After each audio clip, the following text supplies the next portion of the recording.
ಮ್ಯಾಗೂ calculation ಮಾಡಬೇಕಾಗ್ತದೆ. ಆ ಸ್ವಾಮಿಗಳ ಹೆಸರು ಮ್ಯಾಗ ನಾ ಹೇಳ್ತೀನಿ. ದಕ್ಷಿಣ ಭಾಗದ ಯಾರೋ ಒಬ್ಬರು ಹಂಗೆ ಹೇಳ್ಬೇಡ್ರಿ. ಇದೇ ಸ್ವಾಮಿ ಅಂದ್ರೆ ಆ ಸ್ವಾಮಿದು ಚರಿತ್ರೆ ನನ್ನ ಬಲ್ಲಿ ಐತಿ.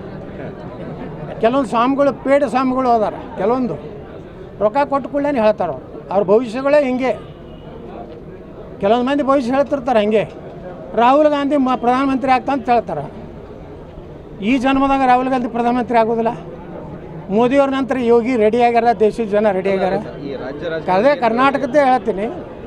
ಸಿದ್ದರಾಮಯ್ಯನವ್ರ ನಂತರ ಯಾರು ಆಗ್ತಾರೆ? ಸಿದ್ದರಾಮಯ್ಯನವರ ಕೊನೆಯ ಕಾಂಗ್ರೆಸ್ ಮುಖ್ಯಮಂತ್ರಿ. ಮುಂದೆ ಯಾರು ಕಾಂಗ್ರೆಸ್ ಸೇತರ ನನ್ನ ಪಕ್ಷನೂ ಬಂದರೂ ಬರ್ಬೋದು, JCB ಪಾರ್ಟಿ. ನೀವೆಲ್ಲ ಜೋಕ್ ಅನ್ಬೋದು ಮೀಡಿಯಾದವರು.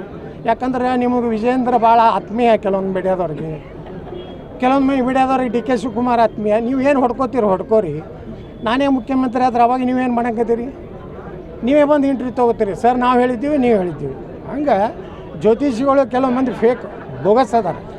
ಅವ್ರು ರೊಕ್ಕ ಕೊಟ್ಟು ಕೂಡಲೇ ಒಂದು 10-11 ಲಕ್ಷ ಕೊಟ್ಟು ಪಾದ ಪೂಜೆ ಮಾಡಿದ್ರೆ ಹೇಳ್ಬಿಡ್ತಾರೆ ಇವರೇ ಮುಖ್ಯಮಂತ್ರಿ ಆಗಲಿ, ಇವರೇ ಏನು ವೀರಶೈವ ಮಹಾಸಭಾ ಅಧ್ಯಕ್ಷರಾಗಲಿ ತಿಳ್ಕೊತ ಅಡ್ಯಾಡ್ತಾರಲ್ಲ, ಅವ್ರ ಘನತೆಯನ್ನು ಅವರೇ ಕಳ್ಕೊಳಕತ್ತಾರ.